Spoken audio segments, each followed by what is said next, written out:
What's going on, Connor? Yeah, we had a special guest today, Lance. I actually met Lance. I've known Lance about 2 years now. Met him at the Coconut Grove Market. That's where a lot of conscious beings in Miami goes to. That's where we all congregate. And even during the height of all this, it was the only place that quote unquote felt normal. Not too much, doing some psychology. Oh yeah, are you in school? Let's see if I can finally get invite. All right.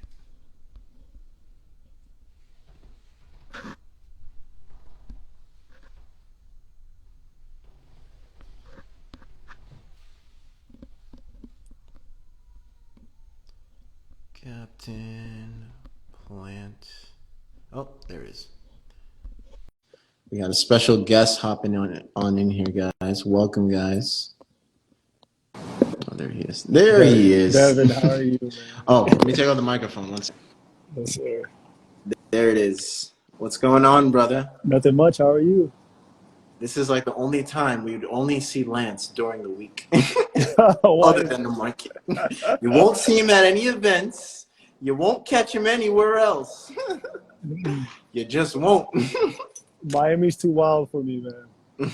Yeah, I like Jamaica when I'm off in the woods where no one can find me, right? I'm off in the mountains, but Yeah, it took us a year to really get on that wave that you're on right now and see why that is. But much respect to that, brother, for sure. oh yeah, oh yeah. You know, you can't be sharing your energy to everyone, right? Exactly. Exactly. Oh yeah. So what's going on, man? How are you, man? Not much. I was up in Jupiter earlier with a friend, Tyler Alkaline. Oh, sorry, it's Kaizen Tyler now. Mm-hmm. Kaizen Tyler. Mm-hmm. Yeah, I was up there. Yeah, Jupiter is a beautiful place. It's a more suburban, quieter version of Miami, you could say. Mm-hmm. But yeah, we just took a nice drove over there. How are you? I'm good. I'm good. You know, just handling business here, promoting my sea moss protein powder. All right. Oh yeah, congrats on that. I didn't even Thank get to you. tell you congrats on it in person, but congrats. Thank you, man. I appreciate it. Yeah, it's been an experience, but you know, just like everything else, you know, it's an experience. You just got to ride it. You got to feel it. You gotta nurture it. So, just a great journey. That's it. Like How all long things. how long did you take how long was the process in creating that whole product? Oh my God, the product probably took for me. It could have been faster, but 3 or 4 months because Mm. I wanted the ingredients that I have in it, right? All organic. I wanted the sea moss powdered down, so I had to buy. You know, I have my apartment is basically an office, right? It's like a warehouse.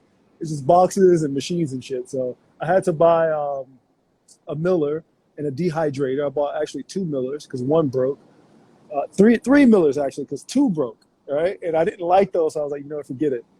Um, but yeah, just mixing it, making sure that it's the right consistency, it's the right taste, it's what I was wanting because I don't want to put something out there that doesn't represent me. So I'm like, you know what? If I put it out, it has to be like something that I would create. This is my creation. This is my baby. So I have to treat it like that. So yeah, 3 to 4 months is how long that took. Quality, man. Always can't beat the quality. If the quality is there, then it speaks for itself at that point. You don't even really need to go in depth too much. It really speaks for itself, and that's a beautiful thing. That I see how you represent yourself. The first time I met you with your tent, and you're representing quality and the in-depth representation of where that quality comes from. Hmm. But that's So what it's what about, topic? right? Yeah, what topic do you want to dive into? Yeah, I know. We were speaking last time. What were we speaking about? Because we got deep in one conversation one time. What was that? What was that about, man? Because I feel like we see each other. Can you hear me? Can you hear Yeah, me? I can hear you. Yeah. I feel like we see each other, we get deep, but then it's like, oh, I got to go back to work, right? But what were we speaking about that day? There's one thing I definitely want to share that maybe we can start here. Yeah. There's one quote that I got from you Hmm.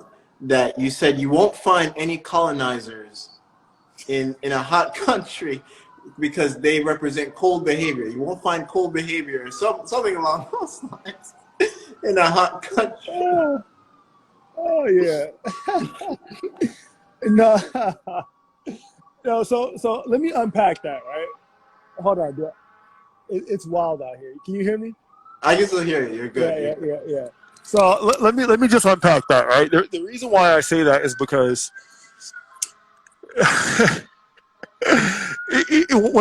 when the world has he said, I told him the same thing. That's Sebastian. When the world was created the way that it's created, regardless of who created it or how it was formulated, I like the world how it is. Can it improve? Yes. Can it be better? Yes. But the way that it was created was you have people from a region that come from a cold region to go now and dominate the rest of the world, right? Because in order to have in those times, because right now things are different, but in order to have that dominant mentality, not only to because you always had tribes that were against each other, right? And people taking each Right. other out everywhere all over the world. So you had slavery, you had different forms of it. You have chattel slavery, you have debt slavery, you have um, what is it? Indentured servitude. You have serfdom. There's all these types of forms of slavery. But the thing is that when you're from a certain region, when you're deprived of resources, you're going to go around the world. You're going to create havoc because Ooh. the first time you go somewhere and you're like, hold up, we don't have coconuts that grow in Ireland, not Ireland, or the UK, or wherever, or in France. Like, how did it, or Spain? How do these people get coconuts? Mm. It's the middle of December. How are they eating coconuts? How are they eating apples? Or not apples, bananas. How are they eating watermelon in the middle of December or February? Right? Mm-hmm. What's going on? Like, how is this possible? But imagine, put yourself in that predicament. Like, wouldn't you now, knowing that, hey, I have to hibernate for 4 months in the cold, now go and say, hey, hold up, how can I get some of this for me? Right. Mm. So yeah, that's the whole situation. It's the environment is gonna make you. It's gonna make you or break you, and you got to know which environment you're in. So yeah, that was a funny quote. I try to, and the reason why. So let me explain to you. The reason why I told you that is because I was trying to explain why people have different features, right? Mm-hmm. Like all of our noses are different, our hair's different, our skin's different. Nobody tells us why that is. I attempt to explain why that is because that's how I reverse sickle cell trait, right? Because you have sickle cell too, right? Oh, me You personally, have sickle no. cell trait. I didn't have the sickle cell. No. Oh, I thought I read somewhere about that. But so how I reverse sickle cell trait is that I had to understand that sickle cell is from a specific region of the earth. It's the tropical region, the tropical band, right? Mm-hmm. And the thing is that I was trying to explain to people the reason why there's people with wider set noses, wider nostrils, is because you're in a region where it is hot and humid. And you got to cool off that brain, right? You would know a lot about that, right? And the reason why hair grows up to block the sun to create a hoodie-like effect is because you're in a hot region. The reason why the skin is typically darker is because you're in a region that's closer to the equator, right? And the sun is more intense near the equator, right? And that's why the skin is darker because you have to have more melanin or eumelanin, not pheomelanin, eumelanin, to absorb that sun and not let it create whatever it's going to create, all the type of havoc, right? The free radicals. Or Do you want to go to the oxidative stress. difference between? You want to go through the difference between eumelanin and pheomelanin for Yeah, yeah, people who yeah. may not know? Yeah. So the difference from eumelanin and pheomelanin is like the color. Phenotypically, like phenotypically speaking, it's the color. So eumelanin is more brown, black, or what you would call black, but it's just different shades of brown, right? And pheomelanin is more like pinkish yellowish. All right, and pheomelanin skin is typically found in northern latitudes or far southern latitudes. So if you're looking at the globe, you're looking at. So do you know what the subtropics is? The region of the subtropics on the Earth? Yeah. Yes. Yeah. So the subtropics, if there's a line that goes around the whole, well, you can call it globe or flat Earth or whatever you want to call it, right? I don't jump on either side. I like both explanations, but there's like there's the latitude. The line is the 35th parallel. That's far north, and the 23.5 parallel, which is the Tropic of Cancer or the Tropic of Capricorn, depending on where you're at, right? That's the subtropics. Anything above that, you're running into people that are typically that nature selected to have pheomelanin, because pheomelanin needs to be able to absorb light in low light areas. Right. If you put people with eumelanin, the darker skin color, above that 35th parallel, they're gonna have rickets, lupus, tuberculosis. They're gonna have a lot of different issues. People with sickle cell trait like myself, if I'm cold, my veins, my blood vessels can't restrict. They can't not restrict. They can't relax. They can't widen. Yeah, right? They can't expand. Right. They can't expand. So nature didn't choose for people to have sickle cell trait there. It chose it for people to have it near the equator because of malaria, right? Because the nature's choosing which environment what goes into, right? It's us now thinking, hey, man, I can just hop on a plane and go anywhere I want to. Yeah, but your cells are going to be jet lagged. Just like how your brain's jet lagged, your cells are jet lagged. It needs to catch up in the processes of your environment. That's where, when people say, hey, how do I hack my circadian rhythm if I'm traveling a lot, this and that? Well, move with the sun. Move with the sun. Literally, that's how you do it. That's how you hack it. You got to move with Mother Nature, because nature knows best. It's been here longer than you. It's always going to be here longer than you. Always. You can't fight it. You can't beat it. You can't fight it. There's laws that we must obey that we can trick for a while, but eventually it'll catch up to us. Mm-hmm. Right? Like we can trick it momentarily, and it can be like, oh, okay, well, I can go here and do this and live here, and you go out into the sun. Let's say if you're coming from Norway or Sweden, right? And you say, oh, I want to go to Jamaica and I want to go sunbathe out there.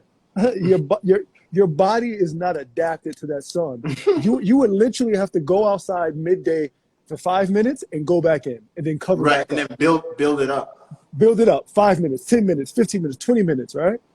But if you don't do that, you will create so many free radicals, and you're going to start to age, right?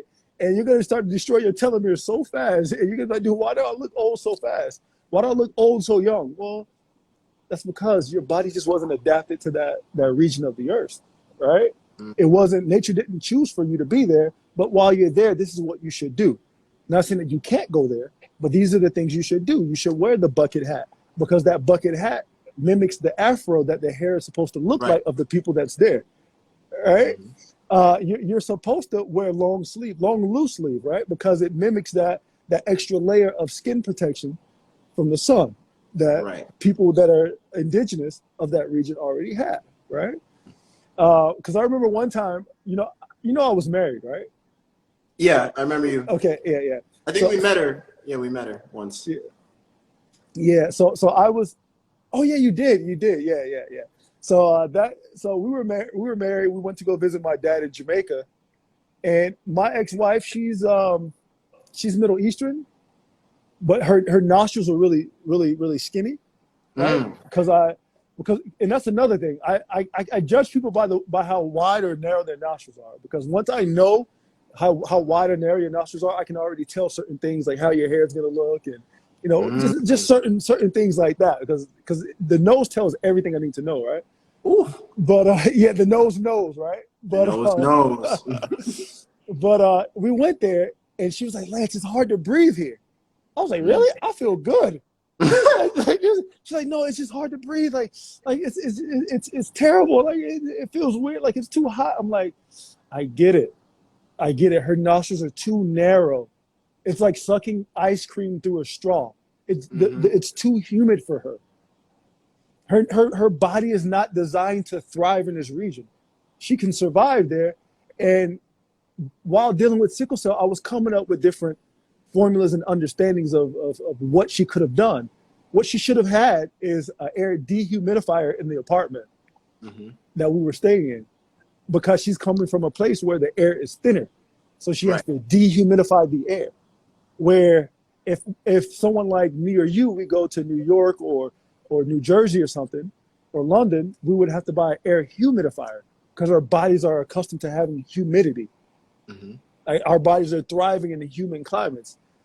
So, so now I love my wide nose. Yeah, you should love your wide nose. I was just reading the comments. It's a genetic advantage for certain regions. It's not like something where people are going to say, oh, well, it's one's prettier than the other. It has nothing to do with looks at all. It has nothing to do with cosmetics or who looks better. It has nothing to do with that. That's something that humans created to now make some people feel better than the other.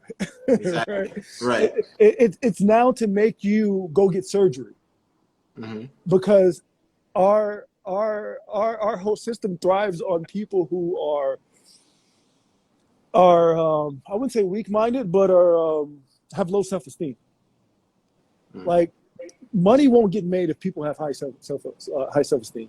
Like, money will be stagnant. Like, it would stifle capitalism if people were just like, you know what, I look like the way I look and I love it. And I'm just gonna go through life like that. I don't care what nobody's saying. If all, what is it, 365 million people in America said that, America wouldn't be a thriving economy. It just wouldn't be. But it is what it is. That's idealistic thinking, right? We're sticking with realism right now. But, right. But yeah, that's why I said that, right? It was funny because imagine being in a cold where nothing grows, right? And now you go to a place two days later in the same time of the year where everything grows. Imagine how angry and mad you're going to be. Fucking pissed off. You're like, oh, so God don't love me? Well, okay, let me cause havoc to these people. Right. So, yeah, that's what happened, and that's why I spoke about that. But now, hopefully, we're at a different age where people can think clear and understand. Hey, listen, just certain things grow in certain regions, and we got to live with it. Certain people are a certain way. We just got to live with it and accept it. It's like a salad. Like, you just don't eat lettuce. You eat other contents inside of that salad, right? That's what makes the salad better. But yeah, I didn't think you were gonna bring that up. You caught me. No, I had to, because that's like one of the most imprinted jokes that I'll always remember for a lifetime, for sure. Yeah. But yeah, man, that's the funny thing, man. That's one thing that people, I think, when it comes to health, that we have not gone down that path about how environment determines gene behavior. That's epigenetics, right? Right. And environment determines gene behavior, which determine your phenotypes. So the way you look, there's a corresponding region of the world where that environment matches, right? Because your genes are going to express themselves in your face. And, the dominant genes are going to win out. Like, I'm 14% European. I did my ancestry test. It's the funniest thing in the world. I'm 14% European. I knew I was European because Jamaica, we're all mixed. There's no there's no one type of people. Like, you're all black or white. We're all mixed. We're all it's like a melting pot. The most Aboriginal people you can find in Jamaica, I guess, are called the Coolies. Yeah, what you know about that? What you know? The Coolie them. What you know about that? But the thing is that even though I'm 14% European, there's going to be genes are going to take over. The dominant genes are going to take over. The recessive genes they're going to recede, right? They're going to fade into the background. They'll show themselves every now and then, but I like to work with the dominant genes, what you see the most and what's most prevalent, right? Um, That's but just being real. That's just being real. Forget like the history at that point. Like, what am I dealing with now? now, right? So what we're dealing with now is you have a situation where people who are typically dark skinned have a high case of heart issues or blood issues, right? And the way that I internalize certain situations, like with the sickle cell trait, the way that I internalized it was like, okay, well, the disease and the cure is always near each other. It's never far away from each other. Like you're not gonna have people with sickle cell trait near the equator, and the cure is gonna be in Copenhagen. You know what I mean? Like that's not how it works, right? Like natural selection would have wiped those people out, right? But I'm like, how? Like, what's going on? So these people who are these wide nosed, dark skinned type of people, what are they missing? They're missing their environment. Like you don't move a polar bear to Miami Zoo and say, okay, well, go out in the sun. You're gonna kill the poor animal. You kill it. Exactly. Right? And not saying that people are animals, but we are, but not directly, but just an analogy. If you move people from a region to a region where they're not necessarily exposed to certain foods or certain sun, they're gonna have these issues, and they're gonna call it genetic. Oh, you have genetic high blood pressure. I'm like, no, I don't have genetic. I've never had high blood pressure. My mom does because she doesn't know what to do. She doesn't know how to mimic her ancestral region. Mm-hmm. I know how to mimic my ancestral region.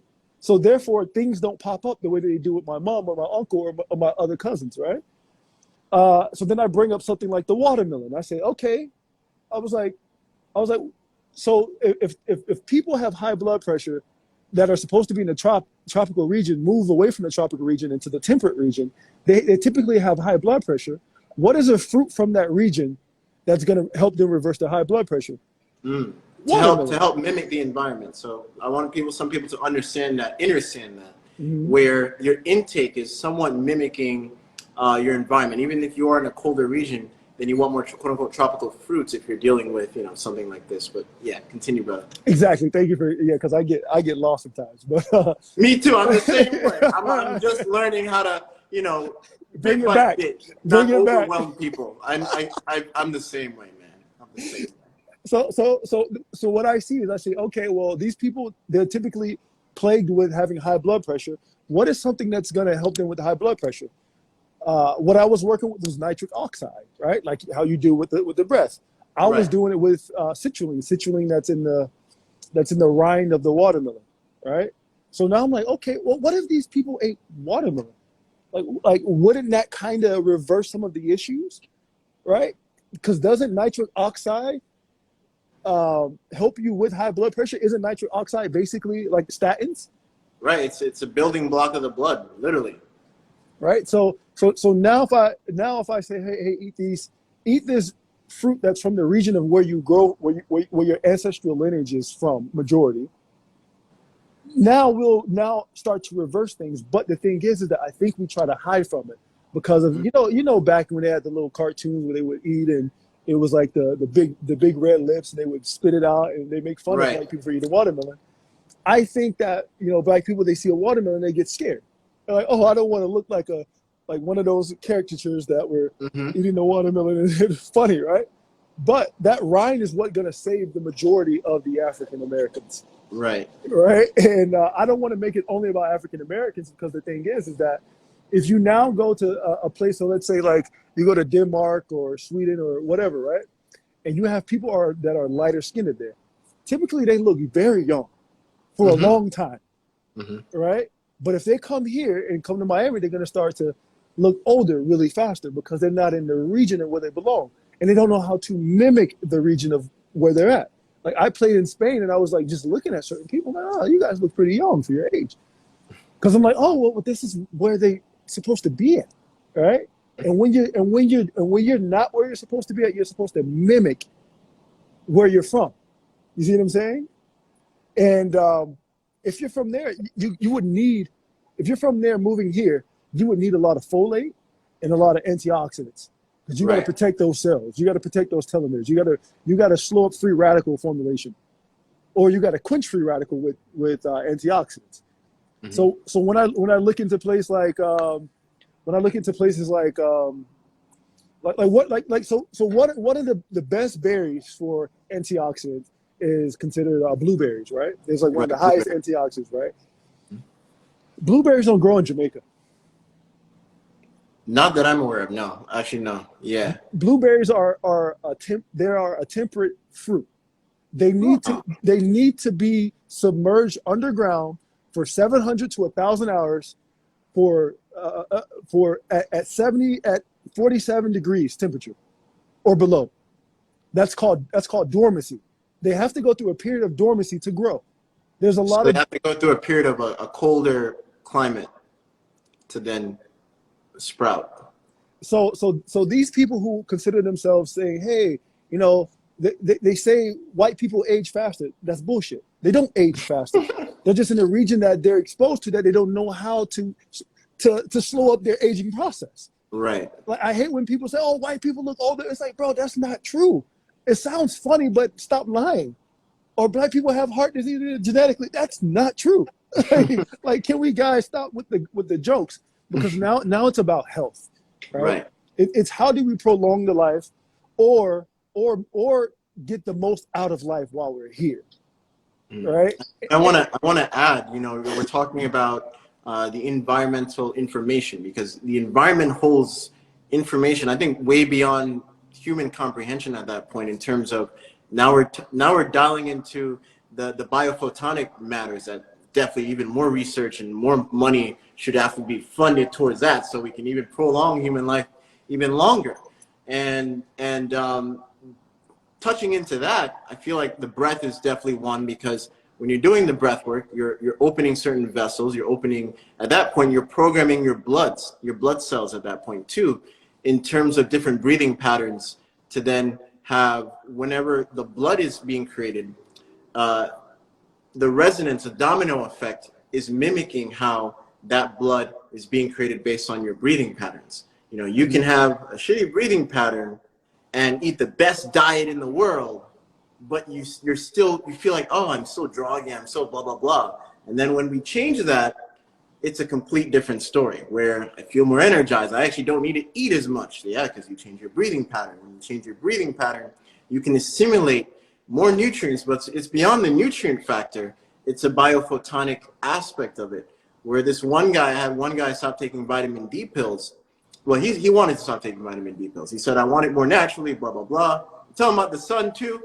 He barely did any sun work, but people are hard-headed. Yeah, So it is what it is. 6 months down the line, he did blood work, and his blood work was actually better in terms of vitamin D readings. The only thing he mainly changed was his breathing. And that goes to show you how important our gut is in terms of assimilating not just nutrients, but I really feel the biophotons within the atmosphere that's all around you 24/7, 365. And when you can assimilate more, it'll definitely help with the genes and what the genes go through in terms of defecting certain traits that you're trying to try to combat with certain aspects of the breath. Mm-hmm. Yeah, that's the prana energy, right?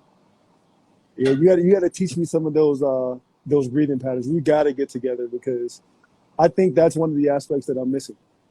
Right? I like to see myself as someone just gathering stuff from everyone and putting it all into myself, right? Not making it my own, but putting it, taking it, giving back, because I feel like we got to keep grabbing from people and sharing what we know, right? I only know a few exercises. I don't know much. Yeah, teach me, because I know I have some followers here from my page. Hey, yeah, we could do some right now. Yeah. Teach them, right? You'll teach them that, and then I'll go into explaining a little bit about sunbathing and certain chemicals you should stay away from that create phototoxins and stuff like that, and certain foods you should eat. Yeah, it's the phototoxins that burn you, not the sun. Mm-hmm. It's the inorganic chemicals, right? Certain foods like arugula that's going to create nitric oxide, or fats that's going to help absorb vitamin D because vitamin D is fat soluble. So we're gonna dive into what you know, because I know what I know, and I don't care what I know. I want to know what you know. You got some Hey, but knowledge I want that to I let you know need. that I'm learning too. I'm learning here too. Ain't no hierarchy here. I'm learning here too. Yeah, yeah, and grab that pen and paper because he's about to spit some truth right now. So what's up? What do you have for me? What do you have? Let's do one right now. Let's You go. finna do one? Yeah, of course. Yeah. All right. And for some people who are just getting to sunbathing and stuff like that in that nature, in that aspect, this helps when you're gazing at the sun, when the sun's beaming at you. If you have your palms, because your palms are literally connected to your organs as well. It's just like, look at all the benefits from earthing. Think of it it's literally in the palm of your hand. So when the sun is also beaming into your hands, it's a powerful aspect as well. So you can literally do this straight at the sun. And we're gonna do a breathing pattern where we're utilizing threes, and it's just flex breathing. So I'm gonna go over the main locks, starting with the eyes. You wanna be gazing up, looking upwards. If that's too much for you, you can have your eyes fully closed or halfway closed. If you wanna do this while walking, you can do this while walking. At that point, you have to have your eyes open, obviously. You can do this while walking. It's a nice, fun one to do while walking. And this is a beautiful aspect of this style of breathing. If you guys don't know, this is alchemy breathwork. And it's more based on parasympathetic style of breathing where you're not gonna faint, you're not gonna pass out, your body's not gonna get too flooded with oxygen where you're just gonna have a seizure going back and forth. You're not gonna have any of that. So the next lock is your tongue. This is your tongue. You're gonna curl it to the roof of the mouth. Mm-hmm. And that also helps stimulate some parasympathetic glands, specifically your pineal gland. And you might taste some ketones. Some people, it may be sweet, bitter, metallic for some people. We're going to have that the whole time. And the next lock after that is your pelvic floor. Everything you go to the bathroom with, you want to squeeze only on the exhales and let go on the inhales. So it's like what we're going to do with our hands. So we're utilizing this whole full body spectrum. And also, little do people know, your pelvic floor also has its own diaphragm. So with your inhale, why would you want to go against the main pump that is pumping 70% of your blood? Why would you want to go against that? And in a sense, when I work with pregnant mothers who are into the breathwork space for so long, they mainly have a problem where they're always peeing all over the place in random times. And one of the reasons is because you're creating a disharmony when you inhale, hold, and they tell you to squeeze sometimes in certain breathwork practices. You're creating a disharmony that way versus you actually exhaling and then squeezing, because when you're exhaling, that's when the lungs actually contract. That's when the alveoli, those little sockets on the lungs, expand even more. So do that in harmony. So the sequence of breath we're going to be doing is a regular inhale. This is all nasal. And then we're going to do a full exhale with 3 partial breaths out. So regular inhale, and then you're going to squeeze your hands on the exhales, but we're going to do it in rhythm. Mm-hmm. So regular inhale.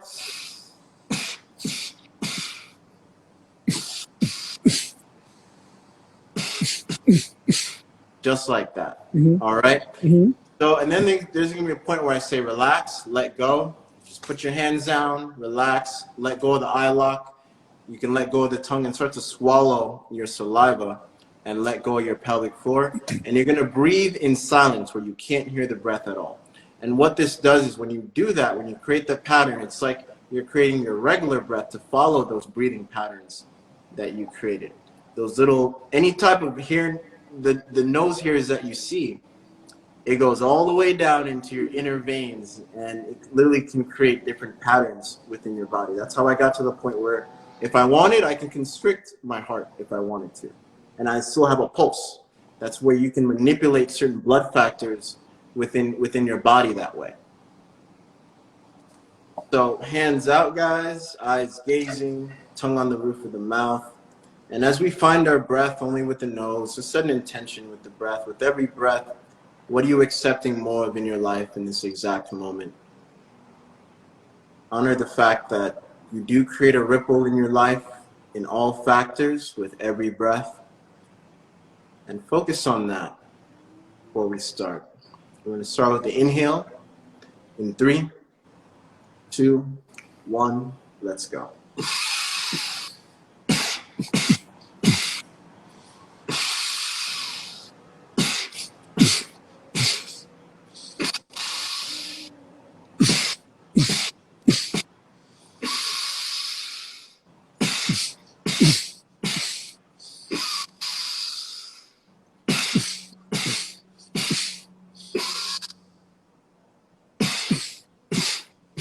Let go. Hands at your side, eyes closed. Breathe where you can't hear the breath at all. Only with the nose. Deeper and deeper exhales. Let that inhale come in naturally. And really slow down your exhales longer than your inhales.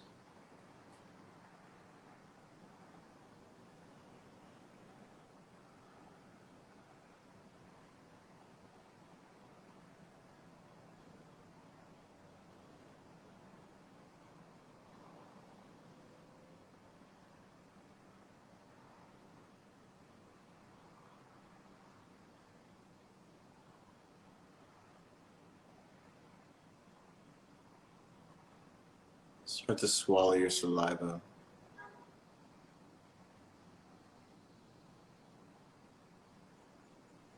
Next round, hands back up, eyes back to gazing, tongue on the roof. And we're going to start in 3, 2, 1 with the inhale. Let's go.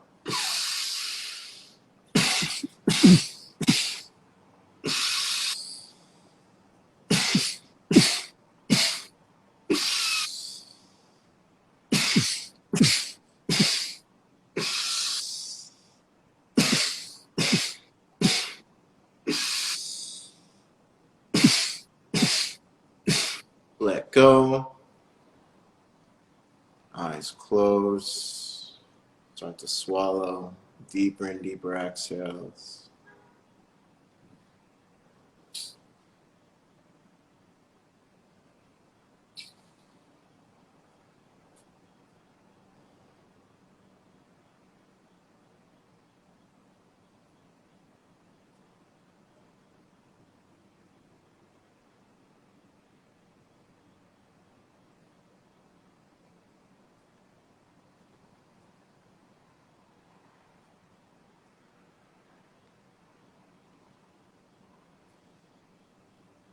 Next round, hands back up, eyes to gazing, tongue on the roof.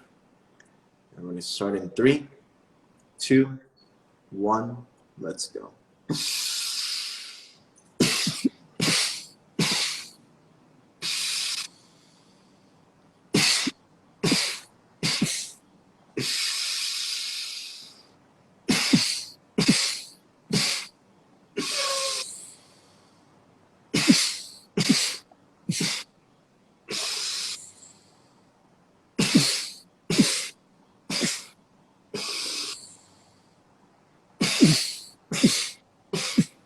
Let go.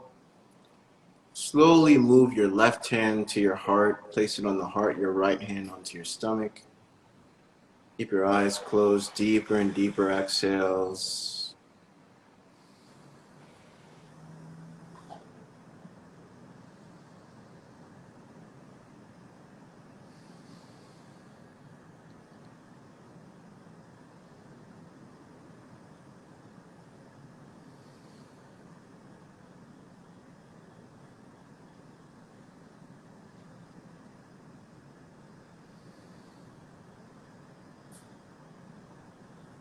With every breath, I'm accepting more love, gratitude, and the power to let go.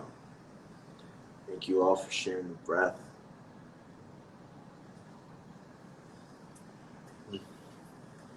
How we feeling, brother? Yeah, I felt light. I felt light. I feel like a lot of athletes need to do this. What's up? Say that one more time. I feel like a lot of athletes need to do this. Yeah, I've worked with some. That's one of my favorites to do, the flex breathing. Oh yeah, but this is very advantageous, man. Especially, being in the court, game fourth quarter, you're tired, you're thinking you don't have any air, you've already done the work prior, you're doing some things during as well. Now it feels like you're still in the first or second quarter, not the fourth quarter. Look at my boy Owen. Yeah, he's a basketball player. He's on it. Hey. See that this is something that, as a holistic approach, is a piece that's missing. Also the diet and stuff, because a lot of athletes eat crazy. But this is one of those things they can fix. They can just add on and fix immediately. Big time. There's a basketball team in Croatia that won the championship, and they found themselves to have the lowest heart rate recorded ever on all their athletes before a game, after a game, just by implementing different aspects of alchemy breathwork. It's the wildest thing. Mhm. That's, years ago, you would sound crazy talking about this stuff. I know. You would sound weird, but it's like it's the most. These things are becoming more accepted the more we go on, because we understand that we're now understanding that, hey, the body has everything we need. It's all the medicine we need. We just need to tap into it, right? A lot of guys, especially for this, I would see that it would be good for a lot of anxiety, a lot of stress, a lot of cortisol levels being too high, right? Right, especially when you work out a lot too. If you don't have that meditative aspect, a lot of energy, and you don't know how to channel it sometimes. It goes all over. And it creates those spasms on the court, or those spasms in the room, or it creates friction between players and stuff like that, because there's a lot of stuff going on. But no, man, this is I love it. I wish I would have ran into you back when I was going through my stuff at VCU when I was in college, man. This would have been great, man. Hey, we're here now, brother. We both have a voice, and it's just at this point what we do with it. That's important. Exactly. But yeah, so let me finish. Let me talk about the sunbathing, because I know this is a little bit more informative, more so than an exercise, because it varies from person to person, right? Skin color, skin shades. So let's first talk about skin color, right? It ranges. So let's say skin ranges from a very pale to a very dark, and let's say very pale is 1, very dark is 6, right? The very pale person, let's say in the middle of the summer in Miami, needs to be out in the sun for at least 10 minutes to create enough vitamin D, to create enough UIs, right? No, IUs, international units of vitamin D, right? As opposed to the very dark person needs to be out there 5 to 6 times more. All right. That's one thing that's missing, when it comes to vitamin D, or being able to understand eumelanin and pheomelanin, because pheomelanin is very efficient at pulling in vitamin D, where eumelanin is very inefficient at pulling in vitamin D, and it's made that way to protect itself to protect us from the environment, right? Or exactly to protect us, away from the equator or close to the equator. For some people, this can be completely opposite, because they think, I'm I'm darker, so I'm absorbing more of it, right, in a faster way. But this goes into the point where there is no such thing as white at this point in time. If you the more you understand melanin, white isn't really a color. It really isn't. And black isn't even a color either. Like it's exactly. It's all ranges from because it's so opposite when it comes to absorbing the sun. Continue, man. Yeah. So, so the thing is that that's where the different regions come into play, right? Because if you're in a sun, if you're dark skinned near the equator, you don't have to be out for so long, right? Or if you're right under the sun, right? So let's say right now, if we were to go outside today, the sun is probably at midday or lunar noon. The sun is at 68 degrees altitude. Does that make sense? Yep. So let me explain it. Directly above the head, the zenith, that's 90, right? Right. The horizon is 0. So 60 would be above halfway. Okay. Right? Because halfway would be 45. So it's like kind of like that. Yeah. So halfway would be 45, right? The more that sun is directly on top of your head in the middle of the sky, that means you're closer to the summer. You're closer to the summer solstice.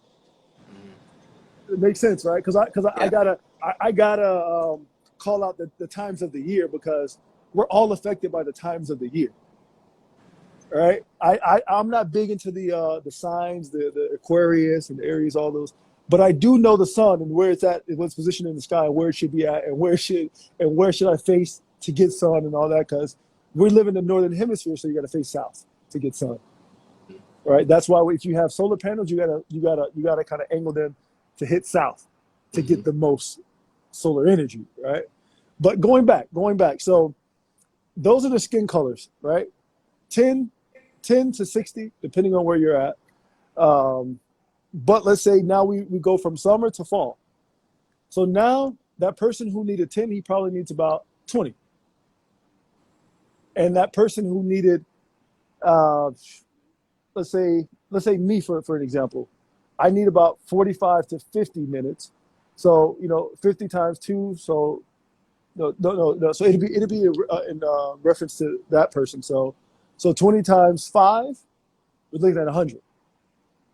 Right. So that I would need 100 minutes in the sun. And then now going into the winter, and we're talking about just in Miami, now it's going to be more because the sun is now in the summer at its peak, at its lowest. We're looking at a midday sun that's at an altitude of like 41. No. Like 39 and 38. That's the highest it goes. So it barely leaves the horizon, if that makes sense, right? So it'll look like that during the winter, this during the fall, and this during the summer. You see what I'm saying? Wait, so I want to ask you quickly, is it true that here in Miami, the winter's the hottest? Is that true? The hottest time of the year? Yeah. Or is it fall? Well, the hottest is obviously the summer because the sun's directly above your head. I heard someone told me that it's a complete opposite, but I guess not. Well, no. What we're talking about, so like in our winter, what we consider winter, let's say if you go to Sao Paulo, Brazil, it's their summer. So that's the opposite. Oh, right. Okay. Right? Because the Western Hemisphere and the Northern Hemisphere are two different hemispheres, and they operate differently. So if you want to go outside and face the sun when you're in Sao Paulo, Brazil, you got to face north, and you got to angle your solar panels north. Because the sun, it looks as if it's teetering between both cancers, between the Tropic of Capricorn and the Tropic of Cancer. It's just doing this. Okay. As it looks like, from our perception, it looks like it's staying there. That's why we're having to look towards the equator at all times to find the sun. And that's how you can navigate your way through this world and never get lost, because you already know where south is. So if you know where south is, you know where north is, you know where east and west is, right? So, but yeah, not necessarily the hottest, because temperature, that's different, right? There's a lot of different factors when it comes to temperature. I'm just talking about the degrees of altitude, not necessarily the degrees in temperature. Okay. All right. So, and it depends on where you're at, because if I'm in Miami, I'm at a 26-degree latitude, right? If I'm in Chicago, if I'm in New York, I'm at a 42-degree latitude, right? So if the sun, let's say right now, is at a latitude of in midday, if it's at an altitude, let's say at 70, well, it'll be, what is that? 14 degrees difference? 26, 42, for a 16-degree difference? About 16. 16, right? So now if it's at 70 here, now you subtract 16 from that. Now you get, what is it, 56? 54? We get a 54. We get a 54. We get a 54-degree sun, right? Yeah. So for us, 70 degree, which means it's higher up, which means it's gonna take a shorter distance to come from the earth to hit the ground, from the sun to hit the ground, which means it's gonna be a more intense sun. If you go up there, it's 54. So now it's gonna take a longer distance because it's traveling through more atmosphere. So it's gonna lose its effect, right? Isn't that the peculiar thing? You would think you traveling up being more colder. And then the other peculiar thing becomes, well, is the sun a black hole at that point? I think it feeds even to that theory a lot more the more you think about it. and listen, I don't want to be considered a conspiracy theorist. I'm just gonna I'm just gonna preach it how I learned it, and what's the most easiest to digest, right? Right.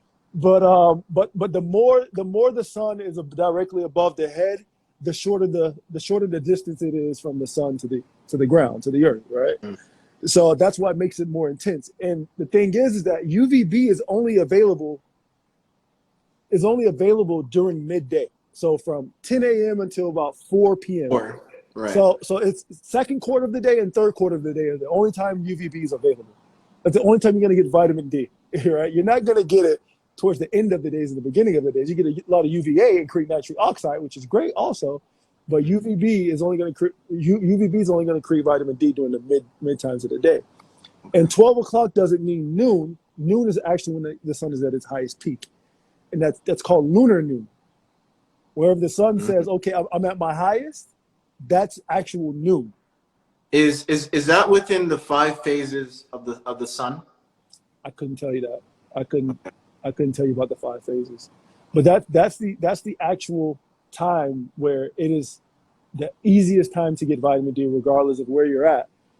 Most places during winter, above that 35th parallel, you're not going to get vitamin D during winter. Mm-hmm. You see what I'm saying? Because the sun it's so weak, it barely leaves the horizon for the most places. Like, it takes a long time for us to get vitamin D here in Miami during the winter. Like, imagine how hard it would be during the winter to get vitamin D in New York. Woof. Or in London. I used to live there. I used to live in Jersey, so I know. A lot of people with bow legs because they have rickets, right? Yeah, it's rickets because vitamin D. It's hard to absorb calcium when you're vitamin D deficient. Like, you're absorbing calcium at a 10% rate if you're vitamin D deficient, but if you're vitamin D sufficient, you're more at that 30 to 40% rate where you're supposed to be at, to formulate those bones, right? So it's a lot that goes into this stuff, bro. It's the scariest thing in the world once you really figure it out. You're like, hold up, what the? But then you would know, hey, listen, when I'm in those regions, I got to go get some red light therapy. What you have right now, I got to get some. I got to get some red light therapy. I gotta kind of get. You need it. These UVB lamps, right? You need it. That's one of the number one things when I start working with people. Like, hey, do you have red light therapy? You live here and here. I'm like, you need it before you even start working with me. At least just get that. Get that. Free advice. Get that. Yeah, but life. You know how people treat that free advice. It's like, oh, that doesn't matter. That doesn't matter. Mine, yeah. It doesn't matter. I wouldn't pay for it. It's like, you don't have to pay for this, bro. Like, I'm just giving you I'm just giving you free knowledge. Like, but what I had to say, yeah. So when it comes to sunbathing, there's a scare because of. Hope I don't get deficient in the winter. I was just reading the red light. I was just reading the comments. Nah. Well, the thing is that you should get enough vitamin D right now. Yep. So that the fat, so it's stored in the fat for like 2 months. So the majority of that winter, you'll be good. You're good. You'll be good selling through it, right? And cellularly, you also wanna feed those fat cells, some good nutrition in terms of biophotons. That way, it's still running in your blood, just like that. Exactly. So yeah, so we need to be out in that sun before, like, because honestly, when is it? The 22nd or the 21st of September coming up? That's the fall equinox. Mm-hmm. Yep. That's the fall equinox. So after the fall equinox, it's going to be hard to get vitamin D. Like, you probably got about a good half a month to a month to get enough vitamin D, because after that, it's going to be hard. It's going to be scarce. So soak up for the next month. like much as possible. As much diligently as possible, right? But the one part of the sunbathing that I want to speak about that people are afraid of, and the reason why people avoid sunbathing, is skin cancer and skin burns and stuff like that, right? One thing that doctors or anyone who's working with medicine that they won't tell you, because it would be a conflict of interest, is that certain certain chemicals. Oh, my sun went out. My light went out. Certain chemicals like 1 second.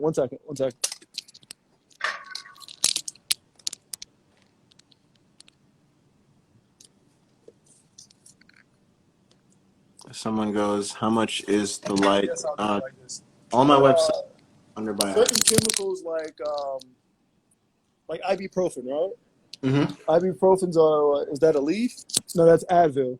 So let's say Advil and a leaf, right? They create phototoxicity.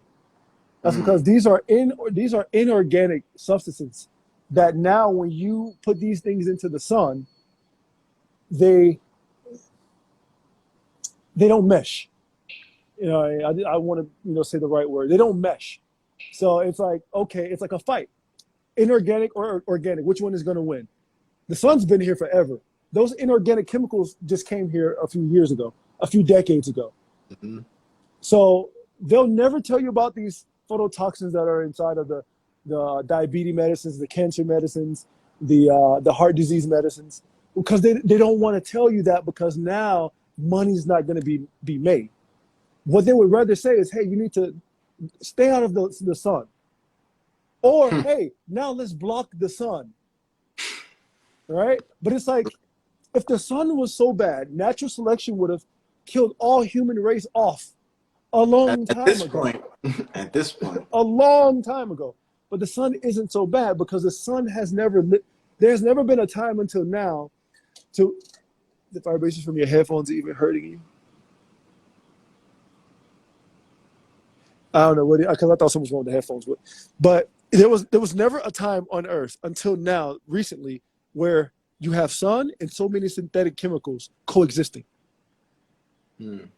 It's like, what happened to skin burn before that?